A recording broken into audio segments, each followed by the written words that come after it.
Let's get straight to the topic. Tirahin na natin to. SEA Games host country Thailand.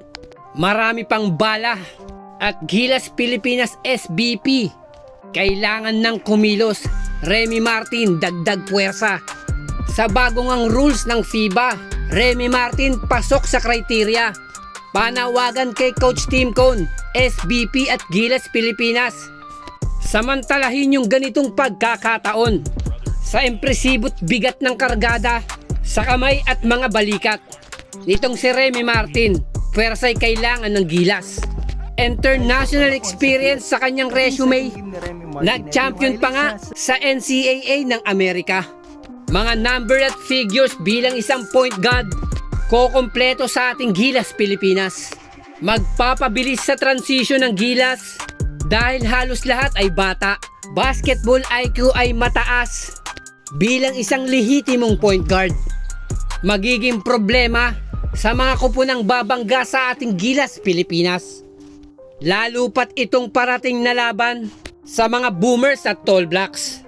Sa kalibreng dala nito ni Remy Martin, sa kanila'y magpapahirap. Habang sa kabilang dako ng Southeast Asia, Thailand, marami pang bala. Kung inaakala nating tapos na, sila'y nag-uumpisa pa lamang. Patikim pa lang yung mga rulings na pabago-bago. Tinapyas yung malalakas sa ating Gilas Pilipinas. Pinagbawalang maglaro para makasubok, matikman ang ginto. Sa larong basketball, gagawin ng lahat para manalo. Mga bagong aberyang hinarap ng Gilas. Paglapag sa Thailand, pinaghintay sa may airport.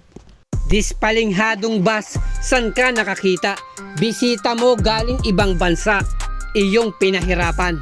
Inantala mo ang pahinga, ganun din ang ensayo. Minsan nang ang ginawa ng China sa ating Gilas Pilipinas.